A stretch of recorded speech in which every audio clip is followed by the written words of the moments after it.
Okay, so we have gathered together again. It is good for us to gather together despite what the World Health Organization is beginning to say. We're at a low risk so far. Are we going to end up meeting online? I hope not. I hope the virus isn't going to get that bad. But what are people doing now? There's a fair amount of fear and a little bit of panic out there. You go to the store and you look for certain things and you can't find them. What can't you find anymore? Hand sanitizer, masks, what? Toilet paper.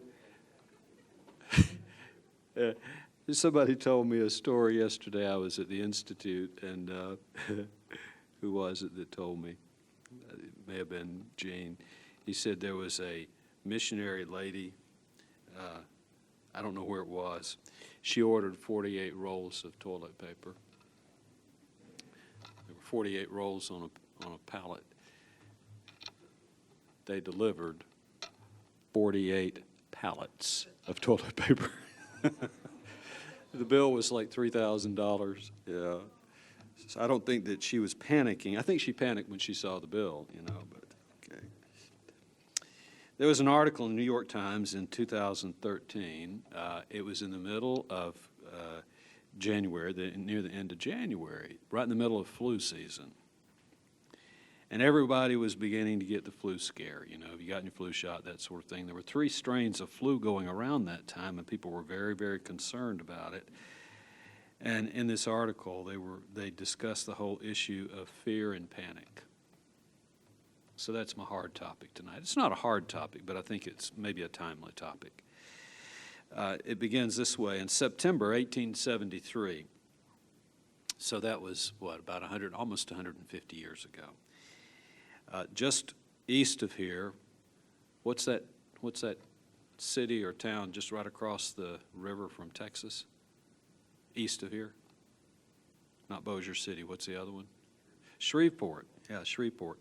Shreveport Mayor Samuel Levy sent a telegram, this was 1873, to U.S. Senator J.R. West.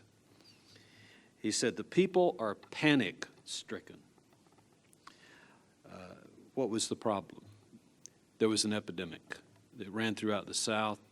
Yellow Jack. Yellow Jack is a nickname for what?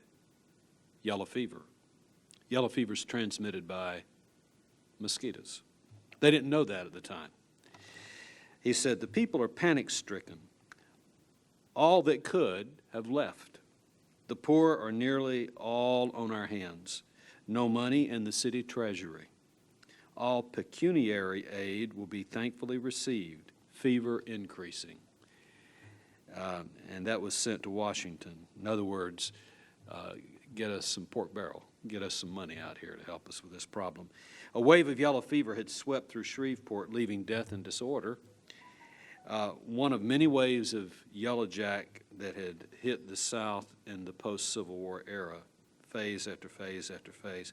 The origin was unknown at that time. That made it even all the more scary, if you will. And they thought at the time that it was transmitted, and I guess once infected, it could be through bed linen and clothing and that sort of thing. But they didn't know what the source was. People hemorrhaged internally. It caused organ failure. They would begin to vomit and throw up a dark mix of mucus and blood. And the victims then would usually descend into delirium and sometimes wander the streets and die out in the middle of the street. Can you imagine that? The street was lined in Shreveport in 1873 with coffins. Corpses were hardly recognizable. There was social isolation, you might imagine, at all costs, and people protected themselves with every measure possible. Citizens living in uninfected areas took up arms and imposed shotgun vigilantism and quarantined themselves off from outsiders. Jackson, Mississippi residents, a little further to the east. I-20 wasn't there, but it's on a straight line along I-20. Jackson, Mississippi residents ripped up the railroad tracks leading into the city to keep anybody from coming into the city. And the quote from one of the citizens of Vicksburg said, "Indignation is at a fever heat here. And the people say that if necessary, they will burn every bridge between here and Jackson." Terror radiated through the South, panic, and this was time after time. It wasn't just in 1873. In 1888, another telegram from the postmaster of Cairo, Illinois. He said, "The country below," that is south of here, "is in the hands of a howling mob." It wasn't until a decade later that they discovered that not the source, but the carrier of the disease was mosquitoes, and they had a way then to control it. Anybody have any idea who discovered that? I didn't know this, but he's a very well-known doctor of the 19th century after whom a famous Army hospital is named. Walter Reed. Walter Reed. In the meantime, panic prevailed. Fear and panic. I think we have to be careful that we don't dismiss reality and we don't play Pollyanna and ignore things. And I'm not saying that there's no hand sanitizer because people are panicking, but some people are hoarding. There have been other epidemics and sources of panic in American life. In the 17th and 18th centuries, scarlet fever, smallpox came and went in waves. The most devastating epidemic in the 20th century, the last one, was in 1918. You probably have read about it. The Spanish flu. It was 102 years ago. Have any idea how many folks the Spanish flu killed in America?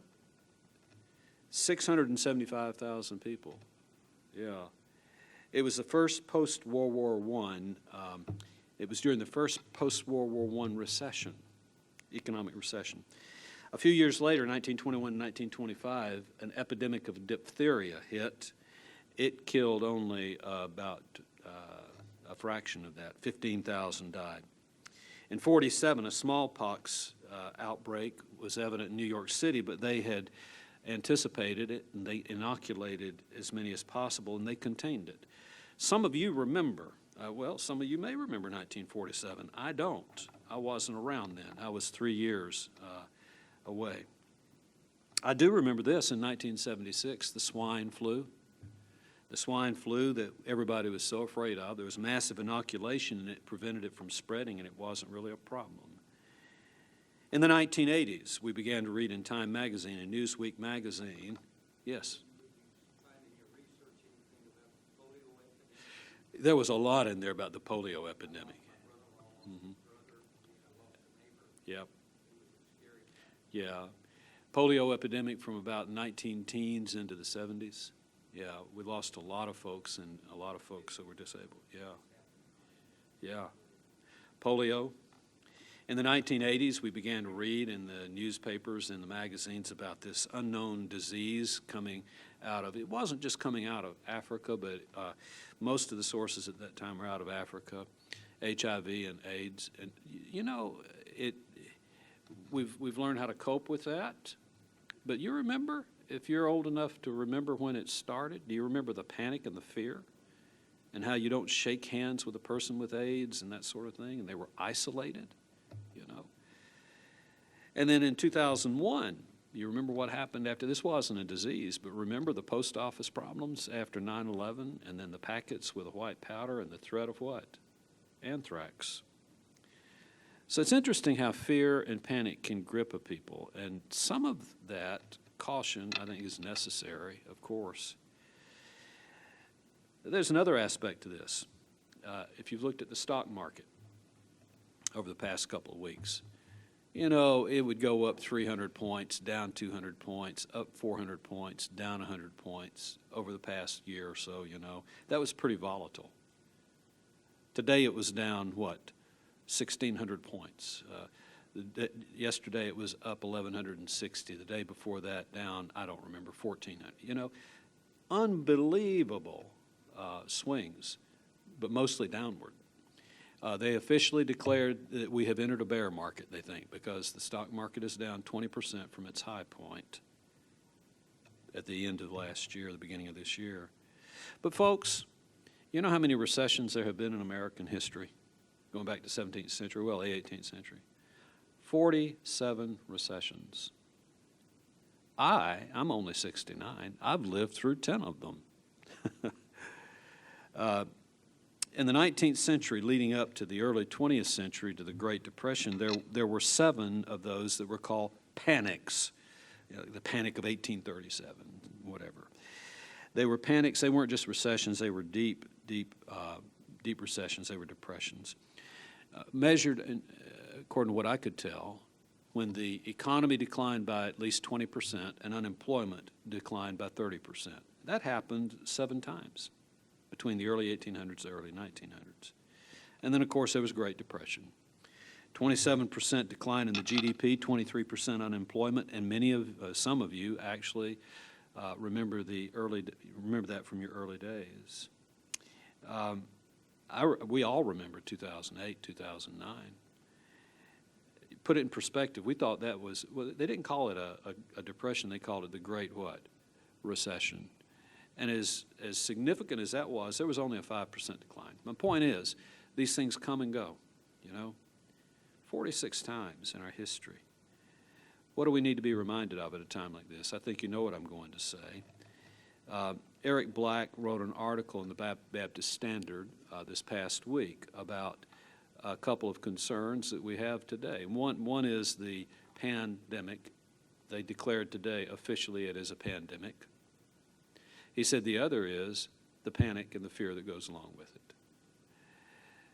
And he makes the observation in there. I'm sure, knowing Eric, what he did is he went in and counted each one of these. I don't know if you know Eric, but he's he's a good scholar, wonderful scholar. Carroll graduate too. 28 of the 66 books of Scripture, Old and New Testament, explicitly say, do not what? Be afraid. Do not be afraid. To Israel, we know this. To Israel, as they were entering Canaan, he said to Moses in Deuteronomy 31, the Lord is the one who does what? He goes not just with you and not just after you, but he goes what? Ahead of you. He will be with you. He will not fail you. He will not forsake you. Do not fear. Do not be dismayed. I think we have to be careful about taking promises in the Old Testament that are explicitly for Israel in a technical sort of way and applying them in our era today in a technical sort of way. This is one of the problems with passage in Jeremiah, that I know the plans that I have for you, that I'm going to prosper you. We need to understand that when he said that, they were actually facing what? Captivity. And he was talking about it in that context. And it doesn't mean that promise may not apply today, but I think we have to be very careful that we don't just lift it out and then anoint ourselves with it as though he was saying it in the same circumstances to us. But there's a principle here. Is the Lord with us? Yes. Does he go ahead of us? Yes, he does. He said the same thing to Joshua. Joshua actually repeats it. He says it a little bit differently. He said, do not fear or be dismayed in Deuteronomy. Here he says, do not tremble or be dismayed. Have I not commanded you? I mean, it's an order. It's an imperative. Be strong and be courageous. This isn't just for people that are going across the Jordan River into the Canaanite land where they're giants. He's saying that today. Whatever the giants are, he says, be courageous. Be strong. Don't tremble. Don't shake. Don't be dismayed, for the Lord your God is with you wherever you go. Fear in these two passages is a sense of dread. It's the immediate scariness of things, actually terrified. Take a look at some of the people on the trading floor of Wall Street, and you take a look at their eyes as they look at the screen and the ticker tape running. There's terror in their eyes. But there are others that are making a whole ton of money on this. They've sold short, or when that red dip is about to hit bottom, you know what they do? They buy. I think that this fear is about the soul. It's the fear of the psyche. It's the fear of the soul. And then he says, don't tremble. Don't quake uncontrollably. physically disabled. There's some times when this fear and panic hits, it actually paralyzes people. They don't know what to do. They won't leave their home, not because they're afraid of the contagion, but they're virtually paralyzed. Don't be dismayed. I think there's a different dimension. It's not so much physical. It's not so much psychological. I think this is more emotional. The word there actually means to be broken, shattered, dismayed. So that's not so much maybe it is partly the soul. It's not physical, but I think here what we're talking about is psychologically. Sometimes people can be shattered into pieces. A passage that I'm going to read in just a moment, Isaiah 41. It's not one of the suffering servant passages. It's just before that. But it's talking to Israel as his servant. And he says in verse number 10 that we're going to read, says, don't be stunned, basically is what he says. Don't be astonished at things. Don't stand there dumbfounded, gazing off into the distance. I think that's probably a sign of depression. So I think these passages tell us, in every aspect of our being, our psyche, our soul, physically, emotionally, psychologically, and in fact, every dimension, the Lord can help us. There's a remedy. Look at Israel. Isaiah prophesies in the 8th century, we know this, over 7 centuries before Christ. And you know what he's doing? He's telling a number of messianic prophecies there. But he's warning Judah about their faithlessness and about their immorality and about the way they mistreat people and even about their occasional idolatry. He warns them about that, and he tells them that there's going to be a price to pay. It's not so much focused as Jeremiah is about the captivity, but there will be a price to pay. They're going to suffer. And a part of that suffering is that the nations then are going to abuse Israel. All around them, the pagan nations, the idolatrous nations. And Isaiah prophesies to Israel even before they are in that situation. He prophesies that there's going to be relief coming. And he says there's going to be a conquering king who is going to bring destruction upon the pagan nations. He himself is a pagan, okay? But he's going to do that, and it is in fact going to lead to the freedom of Israel. God will bring judgment on those nations, and he will deliver Judah. Who was that king who came a couple of 100 years later out of Persia? Cyrus the Great. Now, here's what I mean about technically applying something in the past to the future, to the present. What I'm not saying about the coronavirus is that it's God's judgment and that he is dealing with the pagan. That's not the parallel. I think the parallel, obviously, I think you would agree with me, is that the Lord knows his people. The Lord knows the situation he's in. The Lord's watching. He knows when we are depressed. He knows when we are stunned. He knows when we're paralyzed. He knows when we're fearful. He knows when we are psychologically off beam. And God, and I think we need to be careful about how we use this term, but God is in control, okay? He's in control of the situation. Nothing surprises him. He never slumbers. He never what? Never sleeps. And so if he actually causes it or allows it, everything's within his control, and we know that. And he will restore his people. And he cares for all people. It's not just for Christians that he will bring relief. Okay. So listen to the word of the Lord from Isaiah 41, not the whole passage, but beginning of verse 1. It's interesting. Where does this scourge of the nations come from? From the east. Coastlands, listen to me in silence, and let the peoples gain new strength. Let them come forward and let them speak. Let us come together for judgment. Who has aroused one from the east? This is this conquering king, whom he calls in righteousness to his feet. He delivers up nations before him and subdues kings. He makes them like dust with his sword and the wind-driven chaff with his bow. He pursues them, passing on in safety by a way he had not been traversing with his feet. Who has performed and accomplished it, calling forth the generations from the beginning? Who has done this? Is it going to be Cyrus? No.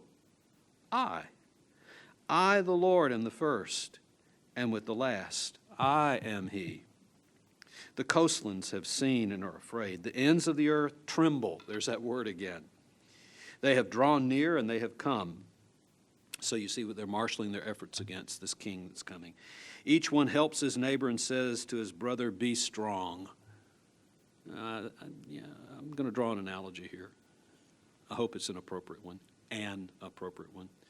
You know, we live in a modern age where we feel we're so strong. We marshal all of our resources, and we feel if we put the right amount of dollars to things, and if we put the right amount of scientific expertise to things, and we can solve any problem.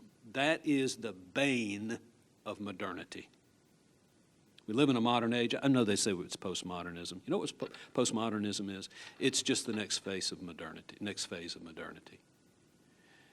And modernity says this: reason can conquer everything, science is God, and if we put the two together, we can master the universe and we can be in control of our own destiny. That's what the modern vision is.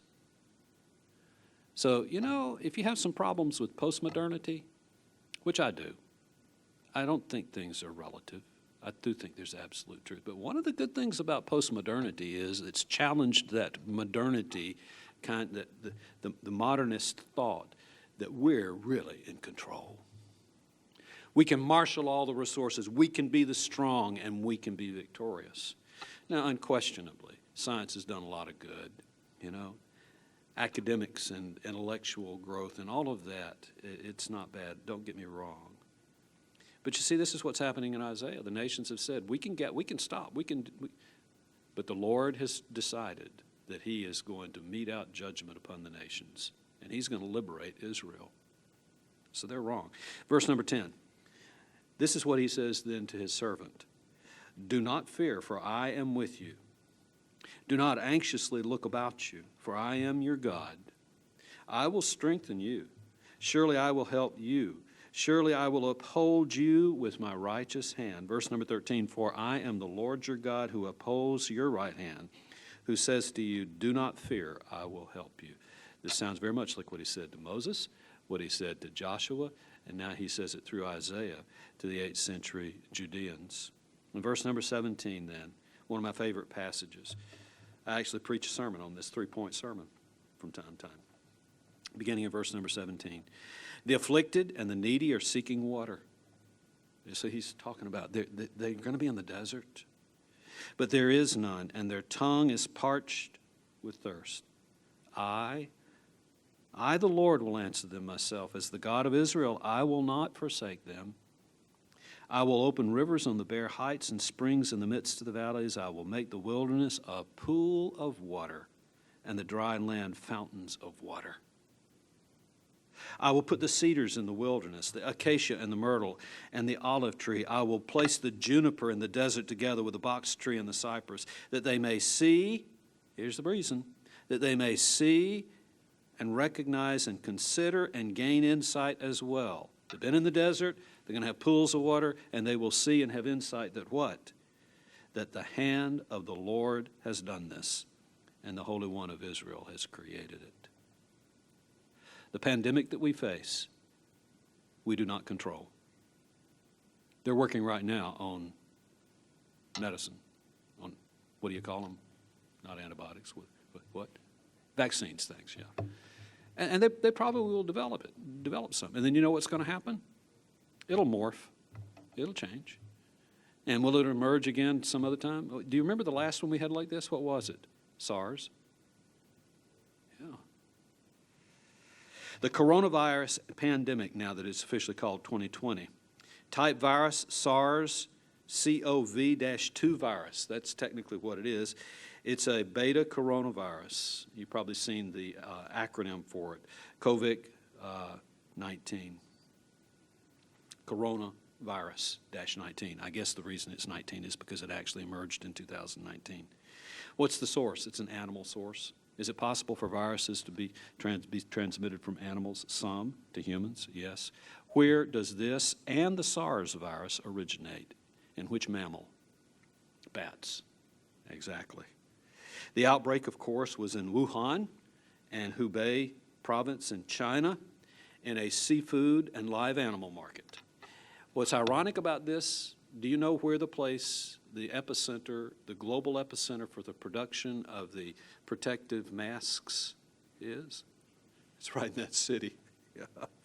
That's probably why there's a shortage now, apart from the fact that people have started stockpiling it. Officially recognized by the World Health Organization as a growing epidemic, and the symptoms are what? Fever, cough, shortness of breath, persistent pain in the chest maybe, and even bluish lips. But folks, when my lips start turning blue, then I know something's really wrong. Okay. What's the situation?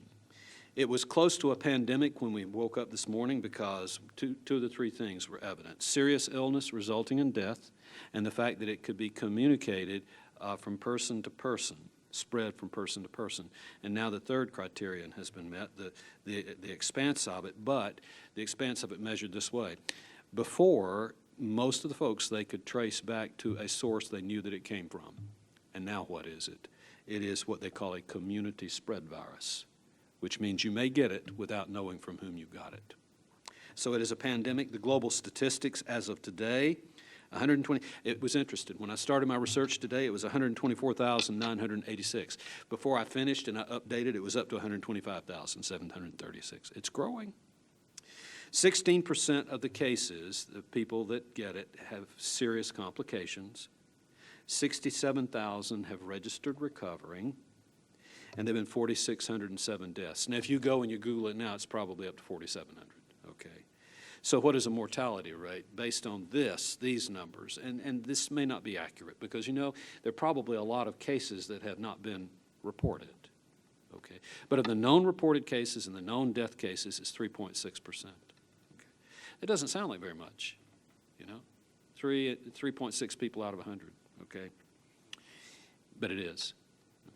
Where are the concentrations? We said 81,000 cases in China, 12,000 cases in Italy, 9,000 cases in Iran, 7,800 cases in Korea. And then after that, it drops off to Spain, Germany, France, all somewhere in the neighborhood of about 2,000. Japan has only 639 cases, but when you look at the size of Japan, that's a pretty high percentage rate. The UK, Boris Johnson, has stood in the Parliament and he has said this. He says, we are anticipating an 80% infection rate, and at that rate, they're calculating the possibility of 100,000 deaths. Now, frankly, I think what he's doing is he is overstating the situation. And I think he's overstating his situation to indicate that the government is taking precipitous action to stop it. That's my opinion. But stop thinking about that, folks, 100,000 deaths. What is the U.S. status? As of today, the total cases were, a few hours ago, 1,016. 31 people have died.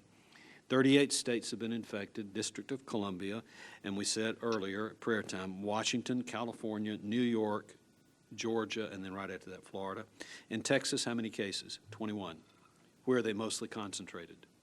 Harris County and Big Bend County. So we're talking about which city? Houston. 13 of those cases there. How many in Dallas County? 2. How many in Tarrant County? 1 so far. What's the risk assessment? Right now they're saying it is currently low in the USA. Who's most at risk? Older persons? All of a sudden I realize I are one of those, okay? Yeah, older persons and those with severe underlying health conditions, okay? Like what?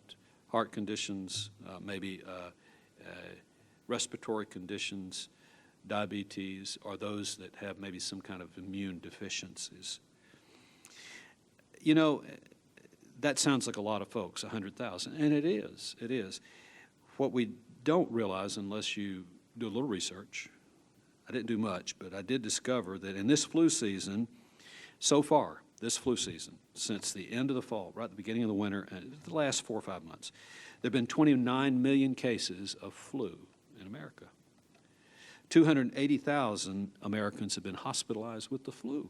You may say, well, okay, you know, that's the flu. But 16,000 have died, okay? Now, here's the comparison. We said 3.6% with coronavirus. That rate in the American population with that many folks that have been infected, 29 million people have been infected, with 16,000 dying, that's 0.05%. The coronavirus mortality, I don't mean, this isn't scaremongering. It's just when we say 3.6, how do you put your mind around that percent? That's 72 times more potent and powerful in its mortality rate than the common flu. Okay, so it is serious. So what are measures that churches should take? Tom Rayner, who was the CEO of Lifeway, now has his own business. He retired from that, and he runs an organization called Church Answers for Growing Healthy Churches. And the advice he gives is pretty common sense. I'm going to add some stuff to this, but very briefly, and then we'll close out with some things we can do individually. Don't panic. Don't panic. Don't do that P word. Do the other P word, and what's that? Pray. Pray. Pray for what? Protection. Pray for protection. And cessation. He didn't put it that way. I put it that way. Pray for the Lord to protect us and to do what? To stop it. Pray for the victims' families, for comfort for them. There are a number of folks that have died. And pray as in any devastating circumstance. Just as they were in the desert, he said, now I'm going to do this. I'm going to deliver you so that what? You will know that the hand of the Lord has done this. Now we're going to talk about all the miracles that science performs and all of that, and the medicines and all of that. But you and I both know the arresting of this virus is going to take three things. It's going to take medicine, it's going to take it to run its life cycle, but it's also going to take the hand of God to stay it. A second thing he says is to help, assist. We need to stay connected with each other. That is, monitor each other. You've got friends that you need to stay in touch with so that they know how you're doing and you know how they're doing, especially those that are home alone. Stay connected online with church. Are we going to worship online? I don't know. Okay? It depends on how severe it gets. Might there come a point, if it becomes very severe, where we don't meet in the sanctuary and worship for a little while? Might be. But we'll have worship services. We'll have them online. We live stream. Okay? We can stay connected that way. We need to help one another in distress. And we have a deacon family ministry plan. We need to make sure that it's operative, and it is. He says connect. Use your live streaming services, which we do already. So we've got that in place. We also have Gambrell is on YouTube and Instagram and Facebook. I'm not good at using two of those. I'm great at using YouTube, okay? But not Instagram and Facebook. But it's there. And Elias and others, Naveen and Mark and others help make that work. And you know, we've gotten quite a bump recently in people doing the viewing of worship services. Do you know that? We have. I was looking at some of them the other day, like a couple hundred folks, 200-300 people. I believe the reason that that's happening is not the great preaching. I think because Naveen and Elias and others have started using social media to let people know that it's there. Okay? And people are connecting. I do believe it's because of the great worship we have and the great music program we got. And then one thing, this is very practical. Don't stop giving. Okay? If we meet away from here, don't stop giving. Can you give without coming here? Yes, you can give online. You go to where it says connect. It's on the left side, and you hit connect, and then you go to the give button, and then it opens up a make a donation, and then you have to sign in. You can't sign in. You don't have an account. Open an account. Okay? That's just very practical. He says community. Watch out and help your neighbors. What about 75 families in our church doing? They're praying for their neighbors. We need to continue to do that. We have a real specific need to pray for our neighbors. Watch out for them. Pray for them. We're going to have Hughley screening on the parking lot at the beginning of April.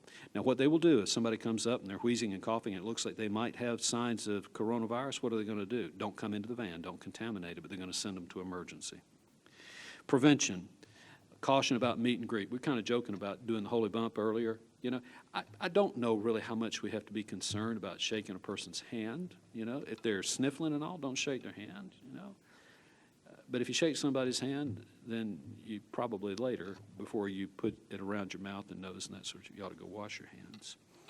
Communion, so the churches that have the common cup, and some do, and they're committed to that, and it's a theological thing, they have a little more problem. And I saw one website where the minister was saying, there's never been any proof that the common cup. Don't, come on. I'm not taking the common cup, folks. And we got the little cups for communion, but it's safe, okay? And he may be right. Maybe there's no evidence, no proof, but you know what? That's also probably in traditions where they don't use grape juice. They use alcohol. Sanitizers, we have them out. Wash your hands regularly. And this is obvious, stay away from the sick, And also, if you're sick, if you're running a fever, and if you've got a runny nose, stay home, okay? All right, very quickly, measures for individuals to take. Then that was the church. Preparation, stock up on prescription meds. Is there a vaccine? No, there's not. Flu-like symptoms, get ibuprofen, get stuff that'll, dry you out. That's over-the-counter stuff. Get over-the-counter aids. Also, stock up on your prescription drugs because it might come to the point where what if the pharmacy closes, then do it online, okay? Stock up on household items and groceries in case you're going to have to stay in your house for a few days. Don't hoard and don't panic.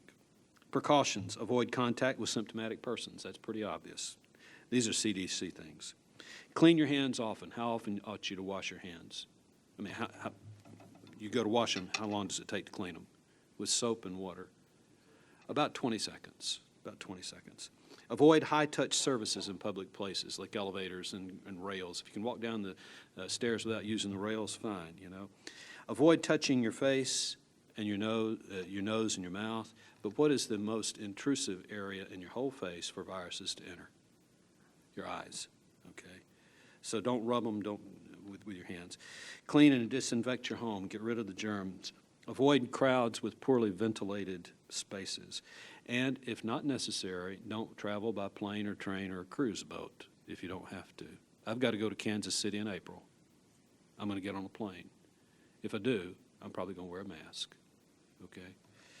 Spiritually then, last of all, for individuals, and these are obvious things, very quickly, about 5 things. Remember, in all of this, the Lord is sovereign. Know that the Lord, He is God, and it is He that has made us, and what? Not we ourselves. We are His people and the sheep of His pasture, and He loves His sheep. He will take care of us.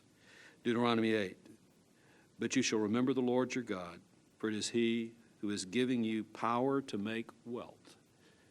Don't worry about the stock market. Your wealth is in control of one that owns the cattle on 1,000 hills. That He may confirm His covenant with you that He swore to His fathers in their day. So remember the Lord's, He is in control. He's sovereign. Secondly, don't be consumed with worry. You know where I'm going with this. Philippians 4. Be anxious for what? Nothing. Boy, is this pertinent? Absolutely. But in everything by what? Prayer and supplication, and with thanksgiving, let your request be known to God. And what does it say? If we're sincere about that. And the what of God? And the peace of God that passes all human understanding will guard your hearts and minds in Christ Jesus. Thirdly, pray for one another. We do this. We did it tonight. When you go home, pray for your family, pray for your friends, pray for your neighbors. With all prayer and petition, Ephesians 6, and at all times in the Spirit, and with this in view, be on the alert with all perseverance and petition for all the saints, not just your family. Almost finished. Number 4, help one another and bear one another's burdens. We've said this many, many times at prayer time, Galatians 6:2. Bear one another's burdens, and in so doing, you fulfill the law of Christ. Philippians 2, right before he goes into the Philippian hymn, and he's a little concerned about maybe creeping division in the Philippian church, maybe. He says what? And we think of this in terms of keeping the church together, but it's very pertinent for what we're talking about here today. He says, don't merely look out for your own interests, but look out for the interests of others. So bear one another's burdens. And then the last comes from the Old Testament. And having said all of this, do we trust the Lord? Yes. Is He sovereign? Yes. Do we pray? Yes. Do we have faith? Yes. All of those things. But Solomon gives us some very practical advice here. That's all practical, but he says a prudent person, a wise person sees evil. Is the coronavirus evil? Yes. from this standpoint. In philosophic categories, it is what we call natural what? Natural evil. You got moral evil, you got natural evil. Disasters, hurricanes, tornadoes, they don't have a moral character of evil, but it fits into that character of what we would call natural evil. Well, a prudent man sees evil, and what does he do? He hides himself. He hides himself from it. Proverbs 27. The simple-minded, he says, because Solomon does this. He always has one part and then another, plus and a negative. He has polar opposites. A prudent man sees evil and hides himself. A prudent person sees evil and hides himself or herself. The naive, the simple-minded proceed, go straight into it, and pay the penalty. What's the equivalent to that? Be wise as serpents, but be innocent as doves. Okay, I ran over, but I'm going to do what Ken usually does. I don't usually do this, but any comments or questions or feedback?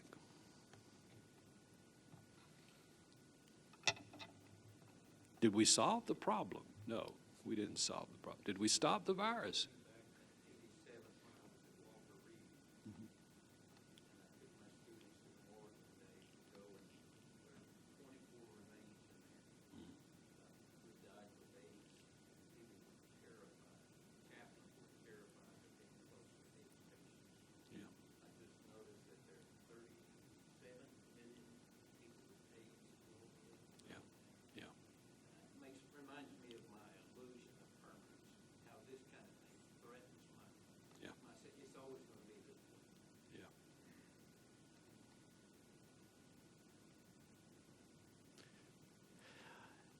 The older you get and the closer you get to retirement, if you have any annuity or any kind of retirement fund, it's almost linked to, almost always, not always, but almost always linked to the what? Stock market. Can you imagine some 69-year-olds out there who are wondering if they're going to have enough money to retire, and all of a sudden they see their portfolio drop 20% in a week? In 2008, it dropped 40%. Who's in control of that? The Lord is. Unless you pulled your money out last week. We just can't. That word worry, marimonao? Oscar Thompson had a good analogy of that. He said, it's sort of like a corroded pipe. It's related to an idea of corrosion. An old pipe that's corroded, what happens? There's layer after layer after layer of sediment that builds up, and the pipe then gets smaller and smaller and smaller, and there's a lot of pressure in there. That's what worry's like, a lot of pressure. And Oscar had a great solution for that. He said, scientists tell us, not the quickest way, but the cleanest way to get rid of that corrosion is to pump what through that pipe? Chemicals, acid, plumber's helper, pure water with no chemicals in it. If you force pure water through that pipe, and it takes a while, but over time what will happen is that pure water will eventually erode and take away that corrosion, and it will clean it as clean as a whistle. So what's the application? That water that you give me is temporary water, but the water I give you will give you what? Give you everlasting life. Yeah, He's the living water.